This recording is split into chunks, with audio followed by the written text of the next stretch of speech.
Hello, and welcome everybody to a special event organized to coincide with the publication of Art in the Age of Anxiety. My name is Saira Ansari, and I'm here on behalf of Sharjah Art Foundation, where I work in the publications department, and it is my pleasure to introduce the book and the speakers today. Art in the Age of Anxiety has been published by Sharjah Art Foundation and Moral Books London, and is distributed by MIT Press. It was born of an eponymous exhibition curated by Omar Kholeif that was on view at the foundation in 2020 and was sprawled across multiple galleries, all of which had been completely transformed spatially by the architect Todd Rees. It was an ambitious exhibition, presenting 31 artists with over 60 artworks, and was scheduled to open on March 19th. However, 2 days before the opening, venues were shut down. It was March, and the global pandemic was slowly bringing everything around us and the world to a slow grinding halt. Meanwhile, at the publications department, things sped up. As the reopening date of the exhibition in the near future was uncertain, we worked closely with Omar and doubled up our efforts to make sure that the originally planned catalog would now expand to become a standalone reader that would encapsulate the essence of the show, but also go beyond it. And when the exhibition would finally reopen, we would have the perfect opportunity to launch the book. Art publishing is a complex business to begin with, and with the pandemic raging all around us, we were a little out of our depth in terms of managing our ambitions with our resources. But as we progressed, we found ourselves surrounded by a dedicated team of contributors, artists, editors, designers, and photographers, many of whom were spread across the world. And everyone came together to make sure we could make this project happen and not compromise the quality at the same time. And when the writers were first approached, they were asked to respond to various forms of anxiety that plague contemporary art and society, ideas and concepts that they were familiar with. Some of the texts proposed to respond directly to the themes in the exhibition, like the bombardment of information, misinformation, emotion, deception, secrecy in online and offline life in the post-digital age, and others wrote beyond that. However, most of the authors produced the text during the first lockdown and moved beyond these themes thinking speculatively, like, for example, about the future of money and a place for radical imagination in educational institutions. Nonetheless, COVID-19 permeated through this intellectual membrane. Contributors had active concerns about their health, their lives, their careers, and what it meant to write about anxiety of any kind. And while it was not planned, the pandemic ended up impacting the content of this book in a way that none of us had imagined. We struggled with the idea of what this meant for the life of the book, and if we might get boxed into the category of COVID-19 speed literature. However, we soon realized it was not only inevitable that the pandemic would hook its way into texts about anxiety, but that it would also be unnatural not to acknowledge what was forming part of the collective experience the world over. So no, the book is not about COVID-19, but yes, it contains the voices of those who have been affected by it in extraordinary ways. The exhibition reopened in June 26, 2020. The book, of course, was nowhere ready. And when the book content was finally completed, a new set of challenges began. Strict travel restrictions in the EU, where the book has been printed, meant that everything from test printing, paper sourcing, final shipments, they were all stalled for weeks and months. But we didn't stop until everything was done.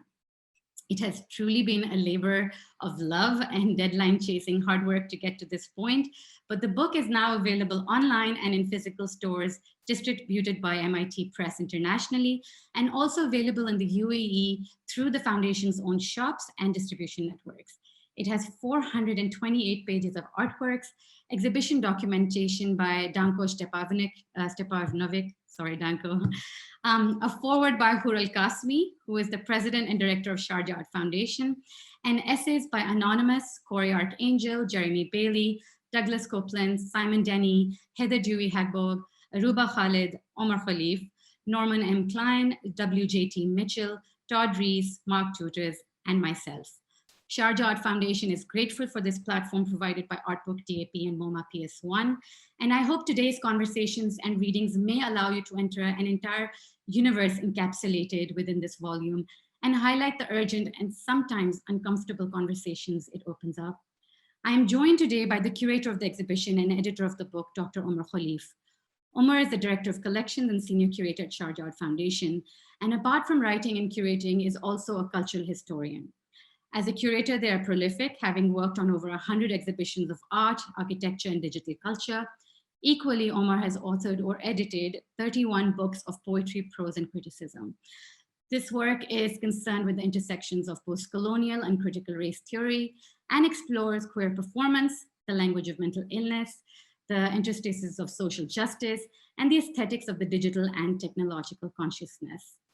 I'm also very pleased to introduce artists Trevor Paglen and Lynn Hershman-Leeson, who are both part of the exhibition and the book, and who will be joining Omar in conversation today. Trevor Paglen's work manifests in a multiplicity of forms, from photography, sculpture, installation, writing, as well as engineering. His investigations tackle mass surveillance and data collection as part of his interest in the invisible structures of power that form the fabric of society. Trevor has been the recipient of many prestigious awards and is widely considered to be one of the leading contemporary artists of his generation. And his work, Cloud, a number 865 Huff Circle Transform, makes the menacingly beautiful cover of the Art in the Age of Anxiety publication. It is also now a part of the Sharjah Art Foundation collection. Lynn Hershman-Leeson is an artist and a filmmaker, and over the last 50 years has made pioneering contributions to the fields of photography, video, performance, artificial intelligence, bioart, and interactive as well as net-based media art. Her work explores the relationships between people, technology, surveillance, identity, and media, and the role these relationships play in the struggle against censorship. She deconstructs and revisits traditional thoughts on time and space, and examines the issues arising from the interference of media in human lives. Lynn has directed 6 award-winning feature films, and Art in the Age of Anxiety, the exhibition, saw the Middle Eastern premiere of her 2019 film, Shadow Stalker. I will now invite Omar, Lynn, and Trevor to take over the screen. Omar will begin with the reading, after which Lynn and Trevor will join in for a conversation. Towards the end, I will rejoin the group with the audience questions that was submitted earlier on. And without any further delay, let's begin. Omar.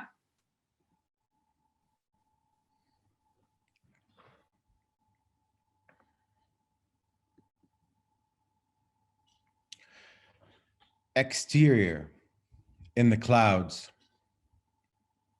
Thank you to Trevor Paglen for the artwork.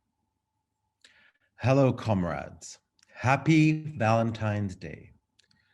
Joining me in the room today are 2 incredible artists, Lynn Hershman-Leeson and Trevor Paglen. New title for this event: Combating Loneliness, Together, Apart. We're going to begin this evening with a little bit of storytelling. At such events, it is often perceived that the person here to discuss the book should read from it, and so I shall. But what I will read is not what is in the book, but what I would have offered had the book been written today. It's time for an update. Isn't that all we do nowadays? We are always constantly updating each other on Web 2.0. I am here to talk to you about a book. The book was initially intended to be a modest endeavor tied to a show of the same name, Art in the Age of Anxiety. Yes, Walter Benjamin is ever present in my consciousness.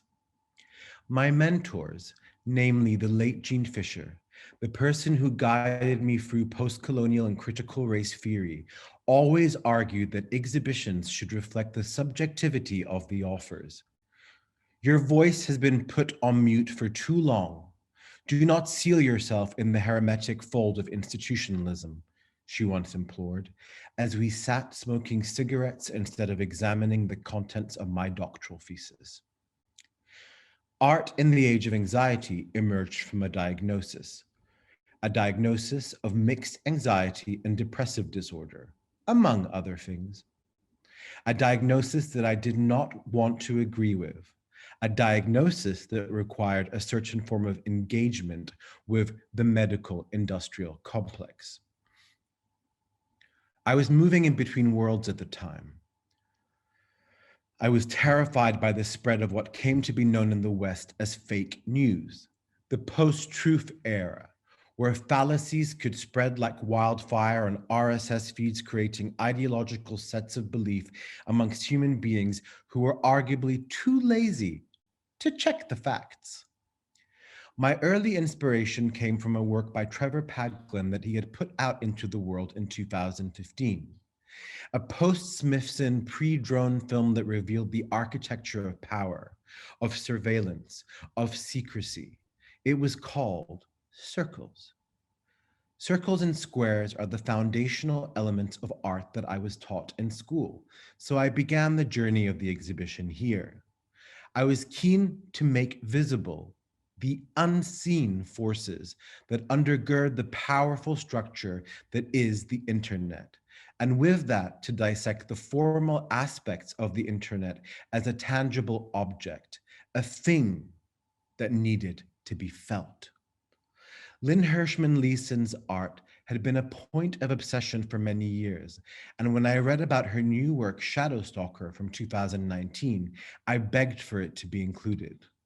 Policing people on the basis of their area codes felt nauseating to me, but it was something I knew of all too well. It is early March 2020. I have just arrived in London to install an exhibition at my alma mater about diasporic artists who studied fine art in Britain. It felt like a resuscitative act to remove the Hockney and the Kittai paintings from the walls and to replace them with African artists such as Ibrahim al-Salahi. I am walking to the venue. A telephone call. Cancelled or postponed indefinitely. I am asked to hurry back to the UAE before the border closes. In retrospect, I am confused as to why I thought this was a good idea. Straight off the plane, I rushed to the exhibition spaces where AAA, as it has become known, was being installed. Architect Todd Rees was on site designing the internet with the team. He was anxious about a border closure. He wanted us to finish at warp speed, and we did. Lockdown. No exhibition, no catalog. But my boss insisted that we keep on going. I like my boss, and I am not just saying that. Lockdown. Disaster capitalism. Order XYZ on Amazon. Add extortionate shipping cost and tax. Subscribe to online VOD services. VPN subscription required. Does not work. Subscribe to everything. Order XYZ on Amazon. Add extortionate shipping cost plus tax. Expired supermarket food. Phone alarms resound. National disinfection program. Nights and days blur into one. Today's task, try and get higher end groceries online. All booked up. Shop and ship. Cargo planes, dreamscapes, cigarette smoke, chesty coughs, Deliveroo, Zomato, Postmates. Is there anything left? The writers in the book were all feeling differently about the show now. They thought I was some prophet that foretold the virus of my own anxiety. I begged them not to say such things out loud. I do not have the resources that Bill Gates does to combat conspiracy theories. We did not know if the exhibit would open at the time. Eventually it did. It was successful with audiences. It closed. But the book became an exhibition in and of itself. The writing also represents a sort of time capsule. Offered during the first global lockdown, it captures dissonant voices who are negotiating their relationship to space and time through the newly popularized Zoom screen. Being alone for many months, absolved of community, was a novelty. Until it wasn't. Until it continued to persist. Here we are, A year later, alone.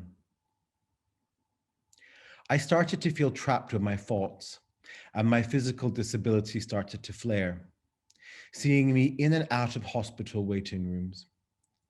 Many people close to me died. Most of these deaths were not from COVID, but because they could not be seen by doctors. No beds. I could not attend their funerals or memorials if their families were even able to have ones. The first line of Claudia Rankine's lyric essay, Don't Let Me Be Lonely, from 2004, kept on resurfacing in my mind. There was a time I could say no one I knew well had died. Speaking of the implications of racial violence, Rankine could have just as easily been speaking for and of the collective society of today. I tried to take solace in the work of writers who have brought me comfort, such as Itala Adnan, who in her poetry collection Time begins with, I say that I am not afraid of dying because I haven't yet had the experience of death. Our mortality at surface level. I lost people close to me aged 34, aged 56, aged 61 and 63, aged 88, aged 91. The political atmosphere in the world changed as the book went to the printers. George Floyd's death is only a footnote here, yet the effects of the Black Lives Matter movement has consumed my mind and my life. I started to contemplate what it would mean to return to life after this, to enter the corridors of institutions again as if nothing had happened. I began to feel the belated trauma of 15 years of institutionalized racism, the pejorative words that individuals felt appropriate to use around me, the shame that certain colleagues would instill in me for not having seen X, Y, Z. I tried to explain that I had no independent wealth to travel, but to aristocratic forces, this they did not wish to hear. I wrestled with hearing words like June Kun, Haji, Kebab Man, Raghead, the worst being the N-word preceded by the word sand. The violence against Black and brown bodies has stirred me to the core. It has compelled me to want to speak out and to tell stories where I do not hide my subjectivity. So please, will you give me just a moment to know my story? My life began on a council estate in Finnieston in the city of Glasgow. I was called a word that I did not comprehend, the P word. It resounded in an echo chamber every time I descended to the communal playground. I asked my mother to explain this to me, but she did not understand. She suggested that it might be a term of endearment. I had the unfortunate circumstance of being born of only one functioning eye. The other was shut, and for the years while I was being operated upon, I wore a patch. The slur became alliterative. Pirate P, or P pirate. I won't give credence to the slur by saying it out loud. At age 7, Thatcher's regime made it impossible for us to stay in Britain.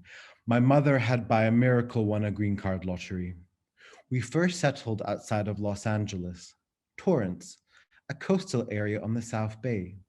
We moved there because we were informed that there were a lot of ethnics like us. I enjoyed the initial stay in the motel, but when I headed to school, my Glaswegian accent became the subject of mockery that quickly descended into physical abuse. I refused to go to school for 3 years after that. I feel an affinity with that time in my life. From the few conversations I have had with people, and indeed I speak to very few people now, I feel that they are all resurrecting their own past. Lynn Hershman-Leeson, for example, recently shared a piece of a memoir that she is offering. 2 worlds apart, we are. But I was shaken by the kinship it made me feel with her. As the picture palace of museums have been closed, I have now turned to poetry and picture books. In a catalogue by Lubena Hamid and Maud Salter from the mid-1980s, I discovered the work of the Jamaican-American author Michelle Cliff. I hunted down her writings, now out of print, from booksellers in the Caribbean. I have become haunted by her book, claiming an identity they taught me to despise. The first poem, Passing, speaks of an act of camouflaging the self, a kind of code switching that I feel I have had to enact for all of my life. This has now become the subject of all of my thinking. Another reckoning soon followed. A friend gave me a book by a Korean-American poet called Kathy Park Hong, Minor Feelings. Hong's words sedimented inside my soul. Minor feelings, as the book's dust jacket defines them, are what occurs when American optimism contradicts your own reality, when you believe the lies told about your racial identity. Minor feelings are not small, they are dissonant. Maud Salter has also come full force for me at this time. A Ghanaian, Scottish, Glaswegian poet, artist, and playwright. She was defiant about belonging to a culture that often did not pay much attention to her. I will end with a few lines from her poem, Cadences, where we are able to bear witness to her demand for recognition. Fingers rake the debris of the past, demanding recognition of the self. Magic sets afire, aflame we go. Thank you. Trevor and Lynn, are you here?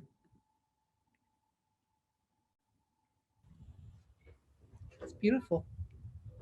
Thank you, Omar. No, thank you for bearing with. I thought it was going to be shorter.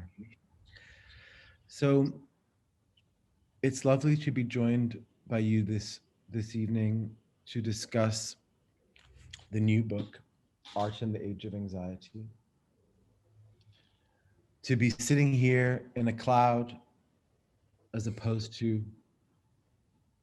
in an interior isolated prison of any sort. I think one of the things that the book is really about is this concept of what it means to look at the world in the age that we are in, and whether it's an age or not actually is something that maybe we can return to. But I'm just very curious to know how consciously, philosophically, artistically, this period since the beginning of the pandemic, how has that affected you both? Anyone?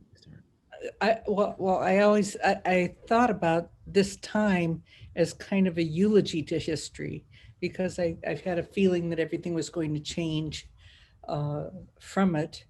And I started to think about 100 years ago when we had the other pandemic. And often art comes out of anxiety and comes out of disaster. And that's a side effect. You know, maybe the disaster is a side effect of the art that it caused. But in the pandemic 100 years ago, right after, there was a book written, a play written by Capek called RUR, which is the first story about robots. And a year later was Metropolis. And these were both about invasions that people were fearful of something external coming in and destroying it. And in a sense, you know, right now, we're feeling kind of the same thing about some biological or virus invisible adversary that's going to be reclaiming us. But again, not from the outside in, but from the inside out. I mean, even antibodies will ensure that there's going to be lots of this inside of us. So I think about all of the, I have a friend who's the head of antibody research at Novartis, and he said that he thought humans were invented so that they could become hosts to bacteria, because bacteria are very smart and need them to stay alive. So it's this inversion of perception that I think is going to have from, in a sense, the privilege of having the time to be able to even consider what things are like right now. Thank you, Lynn. Trevor? Lynn, that was a fantastic answer and very articulate, and I don't have anything as nearly thought through as that. You know, I guess for me, I am embarrassed to even be on a panel right now because I feel like I don't really have anything to say in the sense that I feel like for the first part of that pandemic, there was spending a lot of time thinking about what it meant, you know, for everything from art to the environment to the future and the past.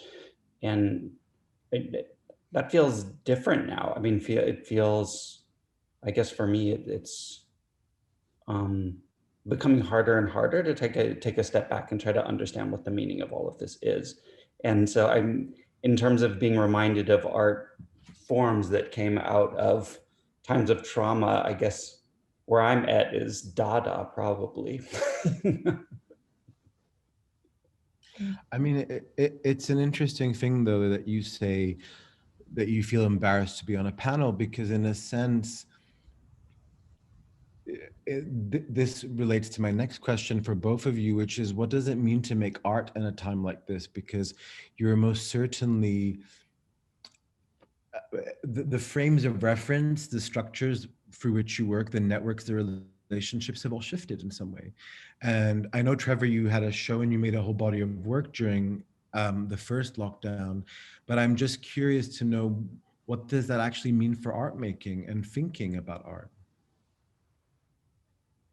Yeah, so I guess I'll take that first. It means everything, right? I mean, so there's so many different ways to answer this question, but I'll answer it, I guess, in two ways that feel very present to me. One is thinking about meaning making, I guess. And you know, in the past, I've always felt pretty not in control, but you feel like you're able to kind of steer the ship of meaning in the works that you're making, like in the sense that you have the ability to combine things in different ways and sort of kind of juice what people are going to get out of it, for lack of a better word. I wouldn't say determine that, but kind of put it in that direction. You can, in other words, you can kind of predict how people are going to read the works, and you use that. I think that's much, I'm much less sure about that now. I do feel like the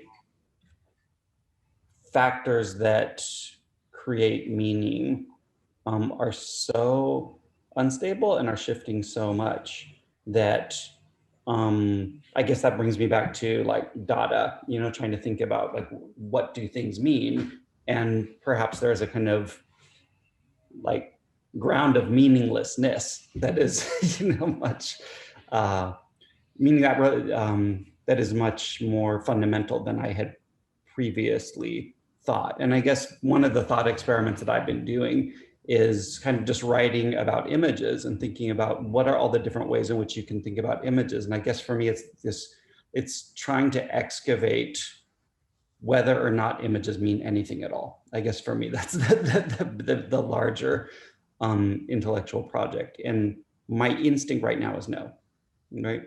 That images are almost like entirely arbitrary creatures. But anyway, so I think that's one way of answering that question, is thinking about how meaning is made and at what point are meanings completely just arbitrary. The second way in terms of is like how one constitutes oneself.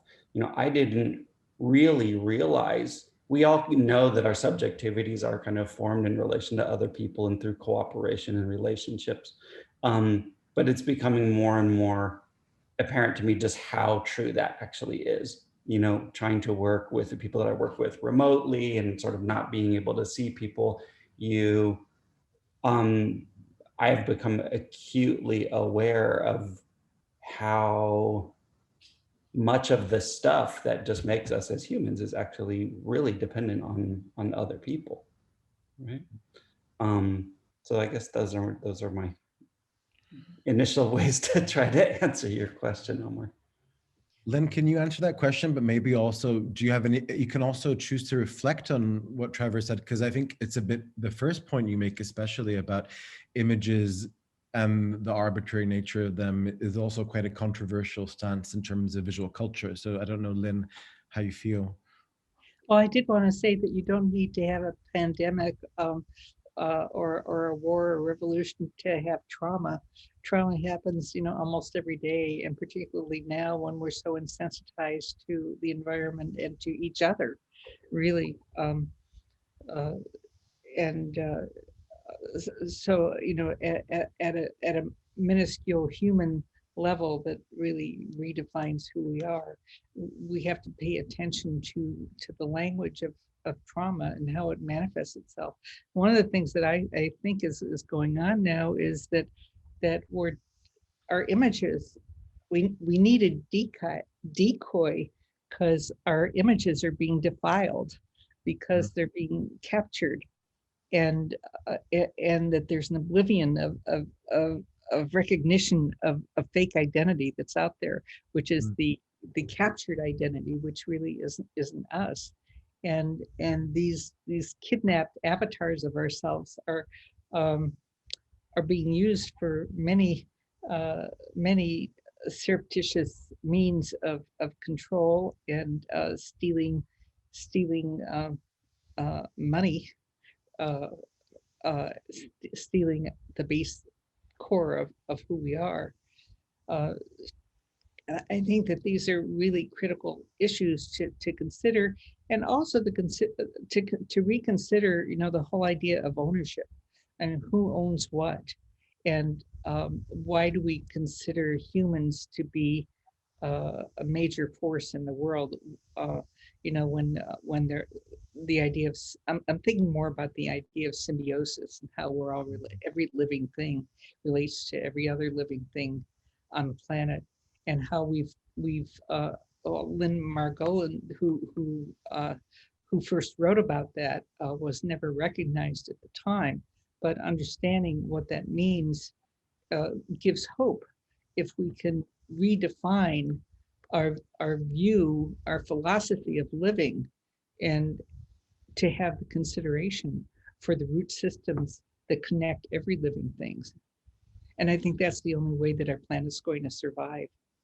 I mean, it's interesting because you're talking about a redefinition, a reopening, and a relooking, which is very much fundamentally tied to the global context in which we live, which is most arguably manifest through things such as the Black Lives Matter movement, for example, which did occur at the height of the COVID-19 pandemic, and created a space for discussion and discourse around the treatment of Black and brown bodies in the United States, but also globally. And then that moved into discussions around monuments and monumentality and the names of streets and cityscapes, etc.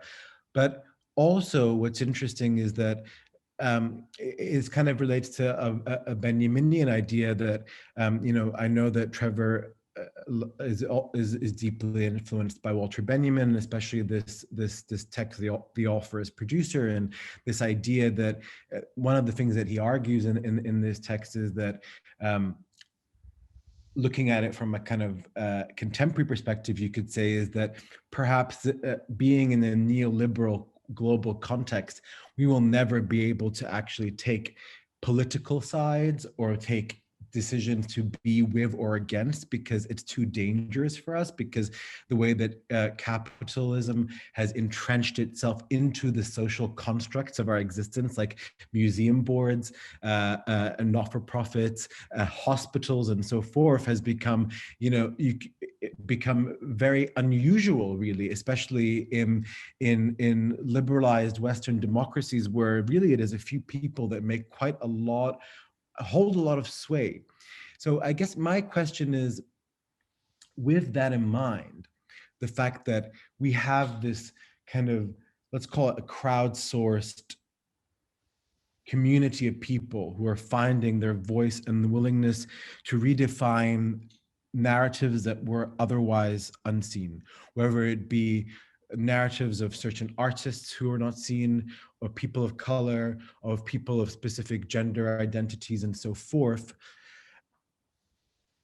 How does that play out in a world where we are still entrenched in a very institutionalized system, where,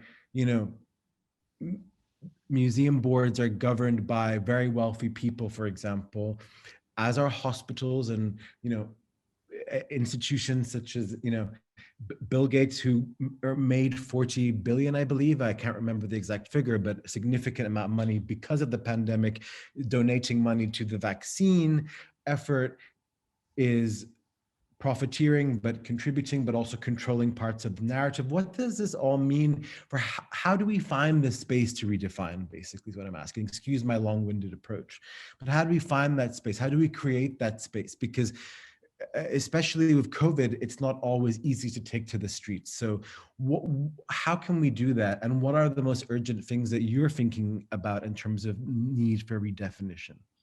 Does that make sense? It's like a two-part question. Either of you can answer it. Unmute yourself, Trevor. Omar Kholeif. I'm sorry, there's somebody doing gardening outside that is very noisy, so I'm kind of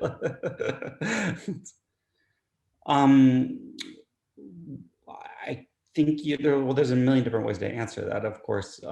But going back to the text that you kind of articulated as being part of the way that you think about it, the author as producer text, the way that I understand one of the takeaways from that text is that the meaning of the things that you make is, completely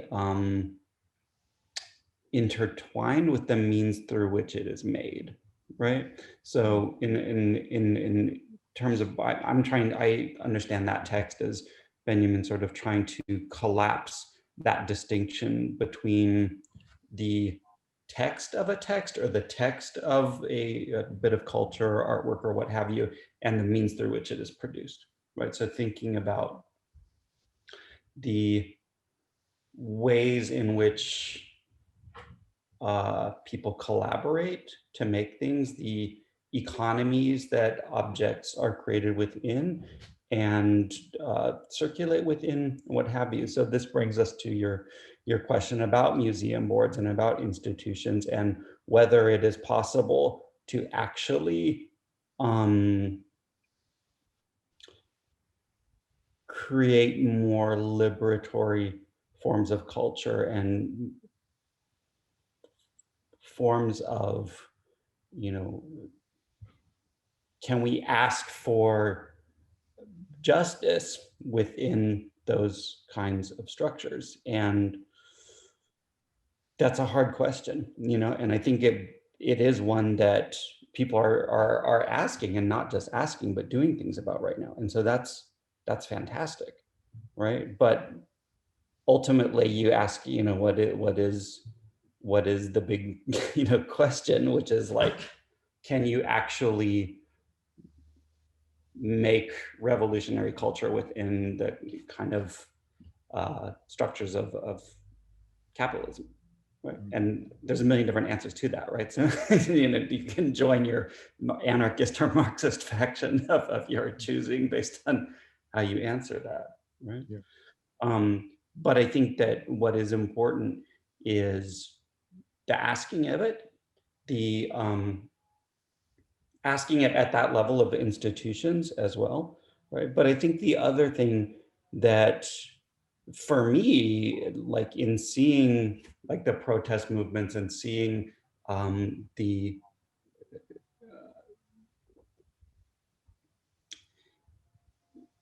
I guess to me, one of the big takeaways is the degree to which people are trying to imagine really different structures, right? The most obvious example of that is like defund the police, right?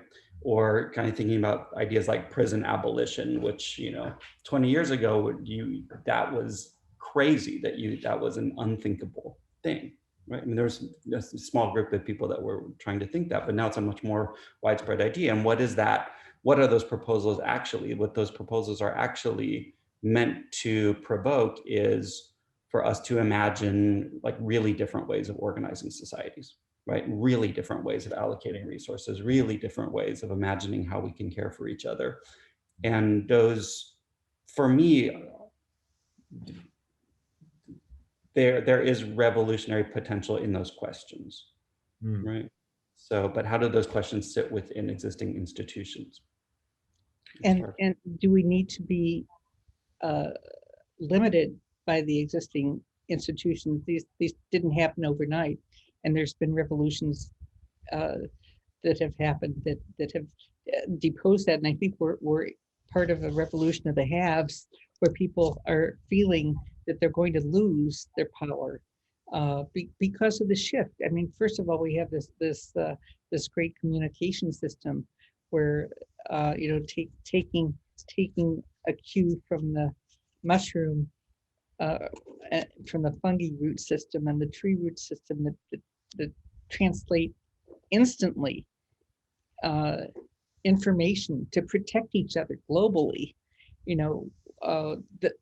That's something that we have with the internet, and it's something we have with media that we never had before. And we're just beginning to see the power and influence of what this is. I mean, if somebody did not record the George Floyd murder, all of these changes that are directly linked to that wouldn't have happened, because people have been trying for centuries to change that. So we have all these new tools that we've invented, but we just have to get out of the linear path of how we think that they should be working and reconvert them into a more dynamic social deconstruction and reconstruction. Thinking back, Lynn, in terms of, you've been working for 50 years in this field, and you've created such an incredible body of work. And I mean, there are so many stories that came to mind that I didn't know about when you sent me that extract of your memoir, which I mentioned in the beginning in my kind of preface to this discussion. But I'm just wondering, as someone who was really early on working in the digital sphere, what do you think the potential is of the digital in terms of A, for art, and B, for collective society? Because I don't want to say this book may be called Art in the Age of Anxiety. And yes, indeed, it wants to make visible the structures of power and to make clear the language and complicity that we all play within what the internet kind of engenders. But I'm not a digital dystopian. I mean, I definitely emerged as a utopian. And I wondered if you could talk a bit. I mean, I assume that you were at one point a digital utopian, because you've been pioneering in this field for so long, and I'm curious what you think the potential could be. Well, I think all artists are optimists. You have to be utopian and optimistic, otherwise you wouldn't do anything. So, and I think that we thrive on destruction, and the internet and media is just a tool that could be retooled, to and made dysfunctional for an old culture. So it really is upon all of us to rethink what the possibilities are and what it is that we want to change, and how can we change this? How can we make people aware of the dynamism and shifts that are possible with the potential that have already been invented, or invert what's been invented, so that we can grow towards something that could be a sustainable planet that we all want to live in rather than escape from. And I do think that hope and optimism is a key force in being creative and being able to think that change is possible. So I want to ask And now. sense of humor too. Well, I was gonna say that both of you seem very relaxed, happy, or content to some degree, and I'm very delighted about that. But I'm curious about one of the things that has emerged during this time is, a lot of isolation, which is why, ironically, we decided to make this event on Valentine's Day, because a lot of people can't be together on this supposed holiday of romance and togetherness. But how do you think the digital context has really enabled a sense of community beyond it being superficial? Because of course we all saw the memes, it was what was it, like sourdough COVID in the first lockdown was sourdough bread, banana bread, everyone doing that. Okay, great, we all do that. We cook.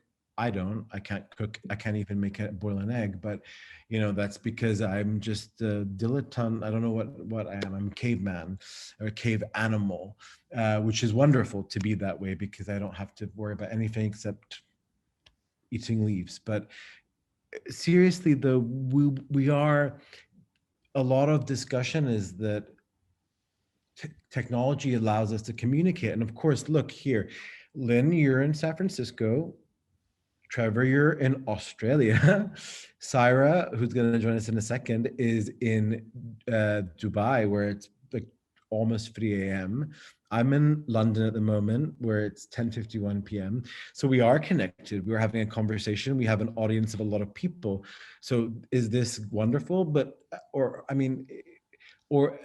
is it not? Because isn't there something about the kind of return to the Benjaminian phenomenological sense of experiencing that intensity of being with others and objects and art that is important, that we're missing, or not?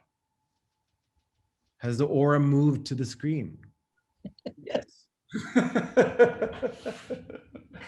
Yes, I think, yeah, completely. I mean, and for me, that's been a revelation is how much that is missed and how important that is. And it was, I think, probably a lot of people, especially, have gone through this arc of like the first part of the pandemic being taking a step back, oh, maybe I can take more time and like, work on these larger projects or kind of think about time in a different way. And maybe that was a little bit of a moment of being able to reevaluate one's life choices and the way that one had been doing things. But I'm certainly over that and kind of thinking like, well, I set my life up and my relationships up with other people in particular ways because they bring me joy, and this doesn't.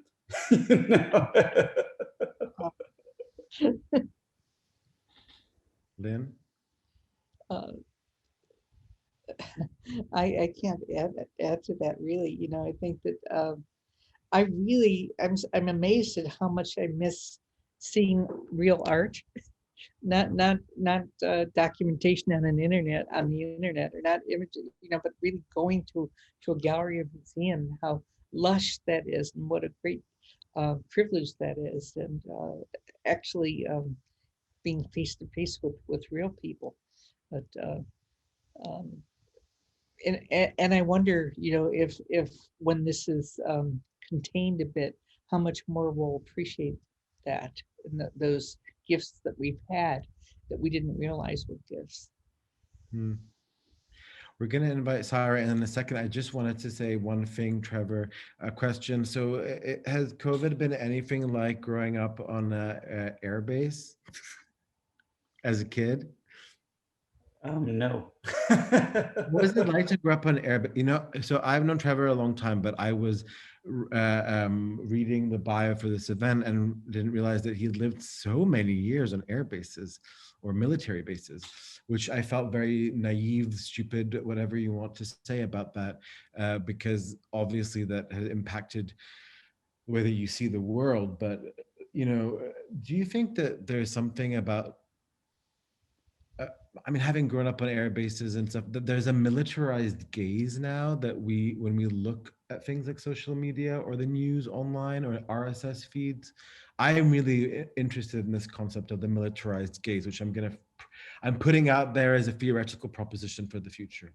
Trevor, Lynn. Okay, so I think this question of the militarized gaze is like hugely present. I mean, that is obviously one of the things that I've been working on my whole career, but also in its new forms that are growing like wildfire in this age of us being all online all the time, right? So this is massively empowering of, some of the institutions you alluded to earlier, Lynn, the Amazons, the Facebooks, the Palantirs, the industry that is about the kind of, classification of human behaviors and activities with the goal of extracting value from the most intimate parts of our lives, or amplifying police power through the through forms of planetary surveillance and computation, what have you. That's on one hand, but to speak specifically to your question about growing up on air bases, I would actually answer it in the opposite way. If you asked, at this moment, the thing that feels strongest about that is weirdly has nothing to do with the fact of the militarized gaze. It has everything to do with the fact that in that culture, everybody's moving around all the time. And what that creates is actually an environment where it's very easy to make friends, and it's very easy. There's no such thing as like a new kid at school, because like everybody is all the time, right? And so I think that's a really different environment, particularly to the one that you were describing, as moving to California as a kid, right? And that so it is a different culture in that way, and it is I guess feels very present to me right now, because it's so difficult to kind of meet people that you don't know and to make friends with people that you don't right now, or even, have forms of sociality with people that aren't, in your immediate, family or intimate relationships. Lynn, do you want to say anything? Well, just that we are undergoing trauma, a global trauma with COVID, and we're going to be all affected by the epigenetic scars for generation. And because it's so massive, that maybe this scarring and understanding will connect us in a different way. So that I think in the past that we've been afraid of death, but that what we should be afraid of is not living.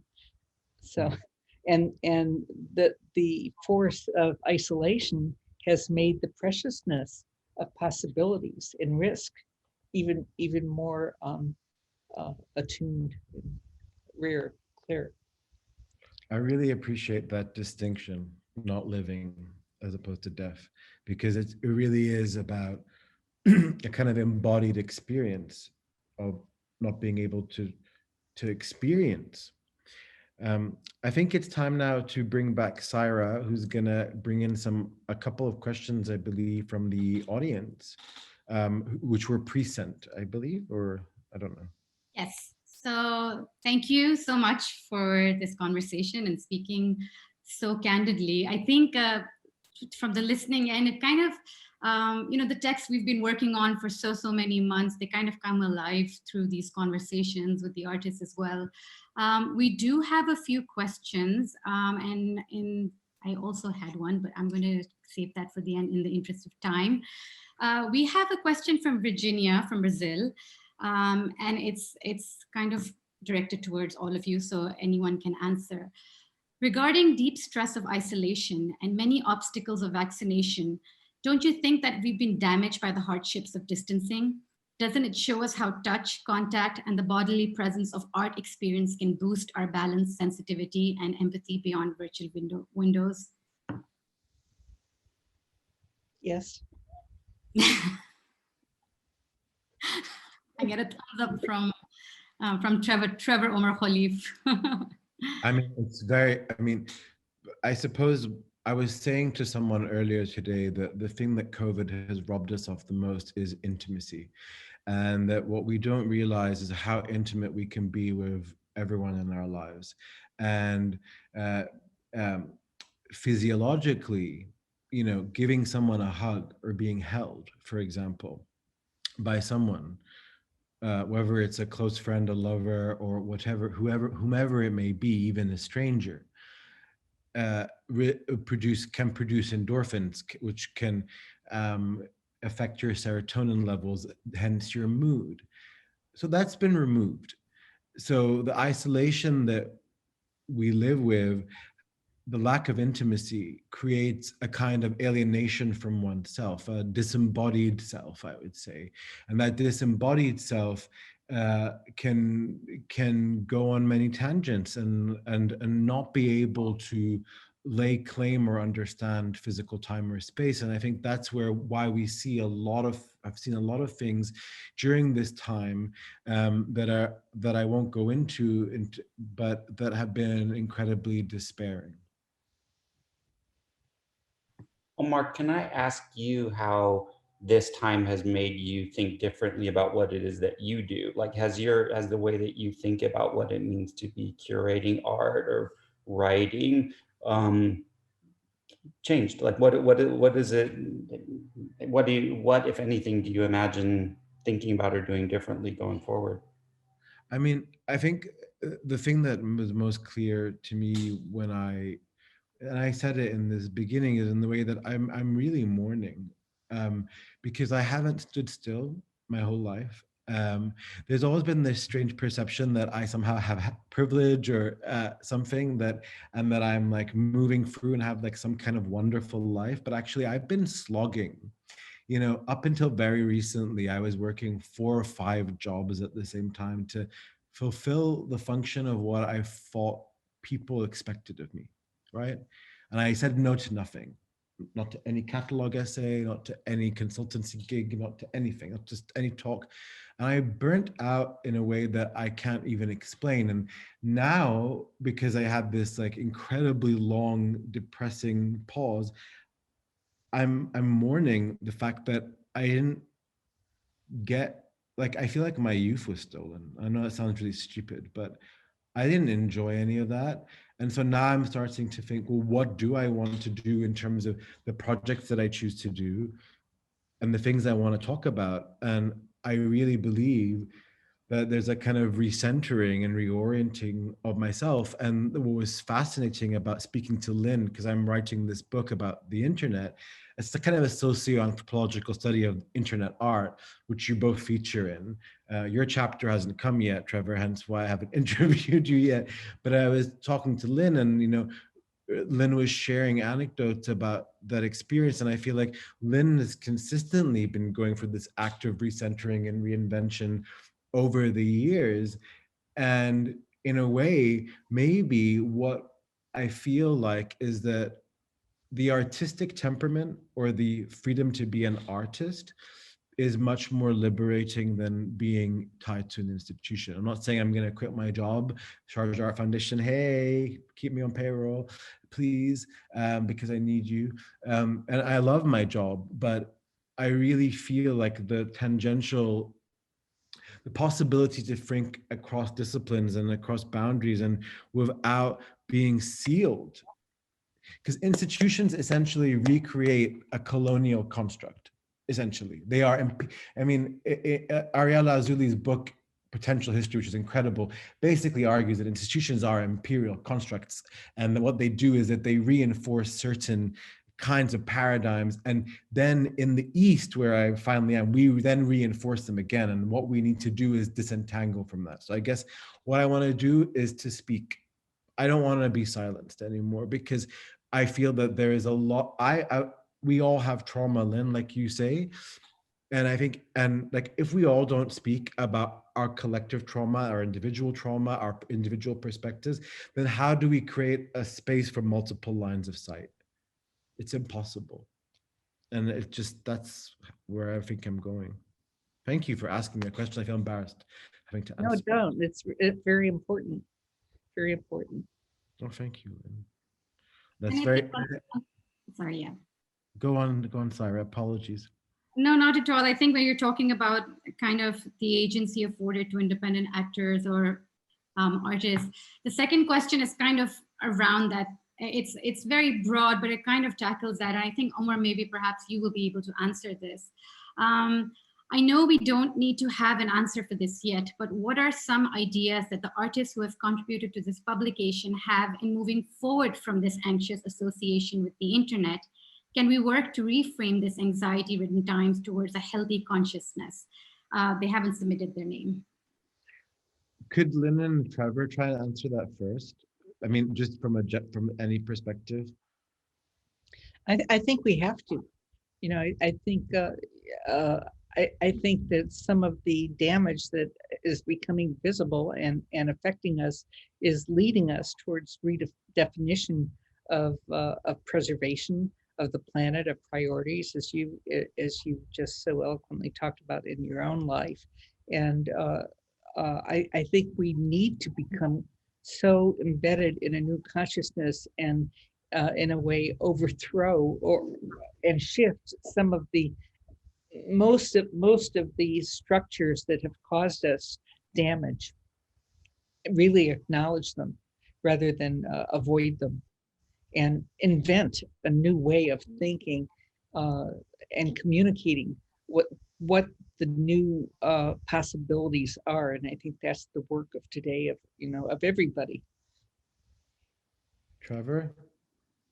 I mean, I guess my take on that is, I guess, trying to think through the things that are possible and the things are foreclosed by the tools that we use. For example, the internet, like, Lynn, both of us have spent a lot of time looking at, like, what does the datafication mean of, people's faces, people's behaviors, how has the kind of internet plus capitalism, or disaster capitalism, as you were talking about earlier, Omar, translated into the kind of invasion of our personal spaces, and open them up to, like, being mined, for lack of a better word, by technology companies, and the consolidation of power within that, and the ways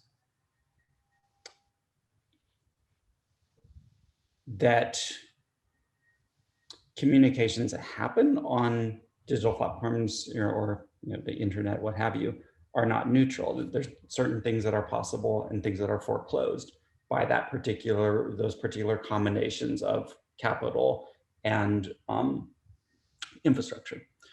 And so I guess the thing that I struggle with is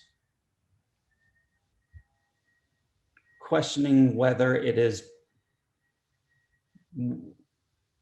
can only be this way, right? In other words, does the infrastructure itself mean that you're going to have things like the amplification of inequality? Does it mean that you're going to have things like the amplification of police and military power?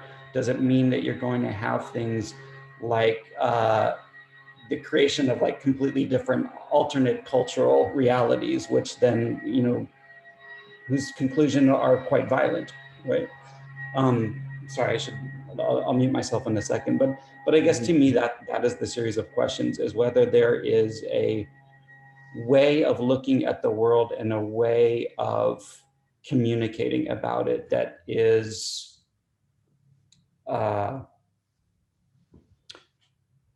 so interwoven with the tools that we're using, the digital tools, that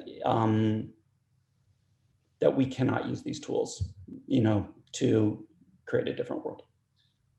Yeah, but that leaves the opportunity to create different ones for the new world.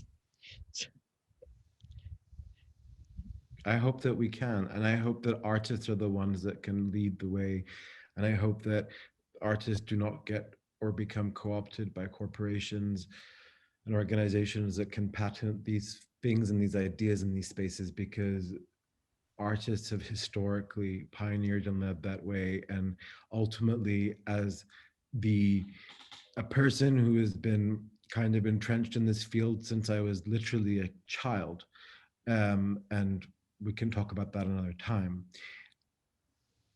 I really believe that what was amazing to me during the grunge era of being like a, Courtney Love, Kurt Cobain like fan, was that there was also this thing called net art, and there were art people experimenting and tinkering and hacking, and this possibility, and that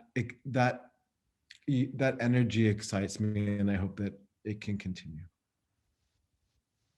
Or revise a new Wild West. Exactly.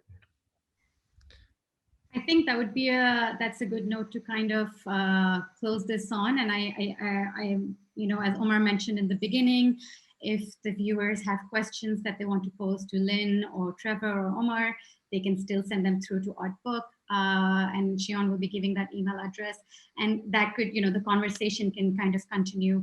And before I hand over, I just want to thank Trevor and Lynn so much. Thank you for being part of this conversation. We're really, really grateful. And also to Artbook DAP and MoMA PS1 for hosting us. And thank you to all the viewers who stayed with us from across different time zones. From us, it's either good day or good night. And over to Xion. Thank you so much.